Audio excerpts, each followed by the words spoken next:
think that when you come into a church that you should expect your life to change. Ideally, that's what happens. I think that's why people come to church, is to change their lives in some way. And I think anytime you get an experience of the divine, like we try to give people here at St. Margaret's, your life is going to change. In some way, your life is going to change. So today we get thrown into the last really non-crazy Sunday of Lent with this reading from John about Greeks wanting to see Jesus. And the reason I say that is because next week we go into Palm Sunday, and then in 2 weeks today it's Easter Sunday. So this is the last really theme that we have to talk about with our Lent, a season of compassion idea. And the last theme that we chose was the theme of openness. And from that I derive an openness in terms of warmth and welcome. Now these Greeks, they wanted to see Jesus. And on the one hand, we don't really know what happened to the Greeks because they get kind of sucked into the whole story. And we don't really know if Jesus actually ever went to go see them or not, or whether they actually got to see Jesus. Rather, I know what I see here at St. Margaret's, which is we have people coming to our doors wanting an experience of the holy. We have people coming through our doors wanting to see Jesus. And what do we tell them? I'm always frustrated when someone will come up to me after a service and say, oh, I met a newcomer today. And they wanted to talk to you, or they wanted to get more information about this or that, and they want to call you. And I say, well, what did you tell them? Oh, well, I told them that you would call them. Oh, okay. What are their names? Oh, I don't know. And you say, well, I can't really do much with that. No phone number, no name. So you have to hope that they come back, right? And that's frustrating sometimes. But think about it. If somebody came to you looking for Jesus, what would you tell them? Where would you tell them to go? Where would you direct them? What would you say to them? Right? And it's amazing because I don't want to talk about anything overly theological today because I think it's all very basic. And it's all things that you do right now in your lives. It's about talking to people. And it's about listening to people. It's about knowing who you're with. So just a show of hands, how many people know the person sitting next to you? All right, so a fair number of you don't. All right, a fair number of you don't know who you're sitting next to, and that's okay. That's actually quite common for a church. It's a good thing for a church because it means we have a lot of people, a lot of work to do, a lot of relationship building to do. The good thing about this is that you have the chance to make a connection now. You can be a welcoming presence for somebody else. Because think about what it's like to be new in a place. I don't know when the last time it happened to you where you walked into a place and nobody knew who you were. And what did that feel like? Did it feel good? Did it feel anxious? Did you feel nervous? A bunch of us went to Montreal a few weeks ago, and I'll tell this story. I didn't tell it at 9 o'clock. You're getting the unedited version. So a few of us went to this bar, this neighborhood bar in Montreal, and we're hanging out. And sure enough, the booth right up front, this big window booth was open. And there were 7 of us, so we all piled in there and got our drinks. We were hanging out, having a great time, talking to the bartender, and it wasn't that crowded and all. So we hung out for a while, and then we went out for dinner to another place. We came back, and it was a little bit more crowded. The same booth was still open. So the 7 of us piled back in, right? There was a DJ playing songs. It was great. It was fun, lively atmosphere, and the 7 of us were there. And all of a sudden, the mood kind of changed in the bar. Because a couple guys had come in and had sat at the bar, were giving us some not-so-friendly looks, right, at the bar. And I thought, what's unfriendly about 7 40-something Americans, We don't know what we're doing. And so, all of a sudden, one of the guys gets up, walks over to our booth, and he stands there. And he's got coasters in his hands. You know those coasters that you put on a bar?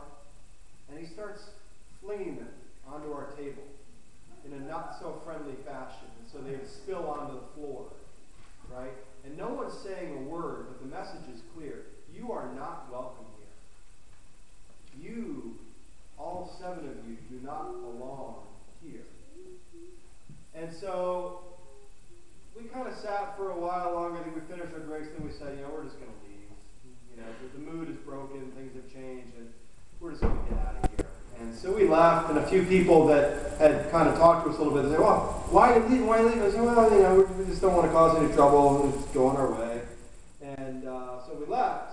And I thought to myself, driving back, I thought, what is it like for a new person in a church, or like a new family in a church, to be sitting in a pew in a place that talks about welcome, right? Because we're all about welcome.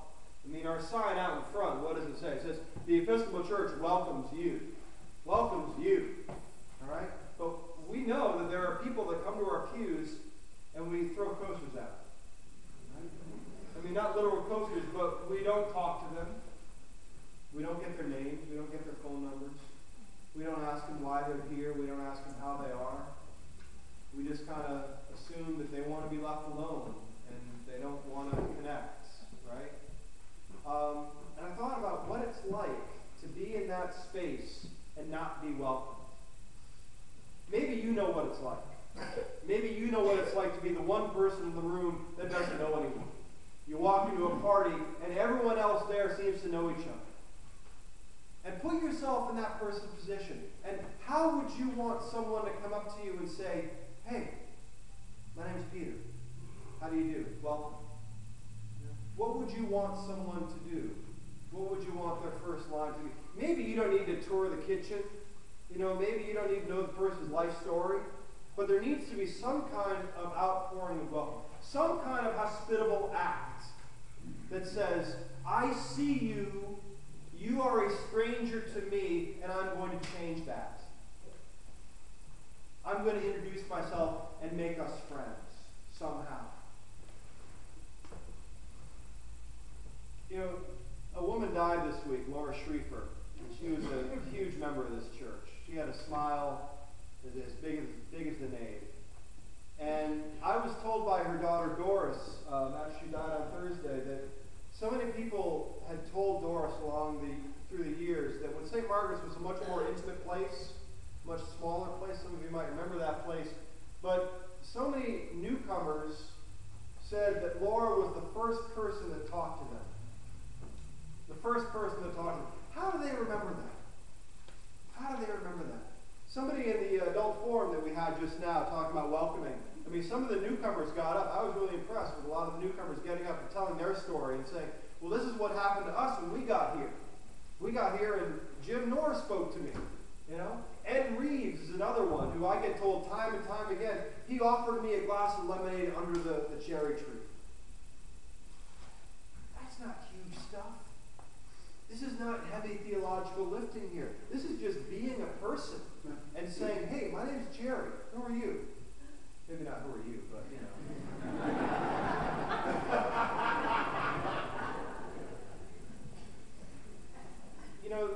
the Benedictine rule of let each guest be welcomed as Christ, that's got to take hold here.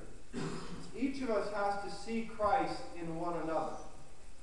And I think to some degree that takes seeing Christ in ourselves and saying, how can I serve this person as Christ would serve him? How can I reach out to this person as Christ would reach out to her? Because if somebody comes to these doors saying, I want to see Christ, what are you going to do? Are you going to come up here to the altar and say, here's Christ, right here. There's going to be some bread and wine here in a minute if you just wait 40 minutes or so. No. You would want to talk with them. You would want to say, hey, let me introduce you to Eddie. And there you will see Christ. Let me introduce you to Mike, and he will tell you a story about what Christ has done in his life. Let me introduce you to Kate, because she's been walking with Christ all week in her work as a social worker. That's how they're going to meet Christ. That's how they're going to see Christ. The next 2 weeks, Palm Sunday and Easter Sunday, we're going to have so many new people here. You're not going to know half the people in your pew. I guarantee it. And that's a good thing. Because if we start to know everyone, it gets kind of boring, I think. We need new blood in here, You're going to get the chance to show people how St. Margaret's welcomes. There are going to be some people who just show up on Christmas and Easter, and if I hear anyone make a crack like I made earlier to someone and say, hey, here's a newcomer's card. I made that mistake earlier. Don't do that, because it's rude. Don't say to somebody, hey, where have you been? I mean, I know the feeling is good, but it says to somebody, you haven't been here. You might want to say, how have you been? How's it been going? Maybe they've had something in their life that's happened to them that's precluded them from coming to church. Maybe they're struggling with something. But just your gentleness, your openness, your welcome is a chance for them to connect with St. Margaret's and with Christ. This is not only a challenge to you and to me, but it's also an opportunity. It's an opportunity that we're all given to introduce others to God, to be a part of a holy experience, and to say to others, let me show you the Christ that I see in others. Because in that, you are showing them Christ in this community. And that is a very, very special thing. Amen.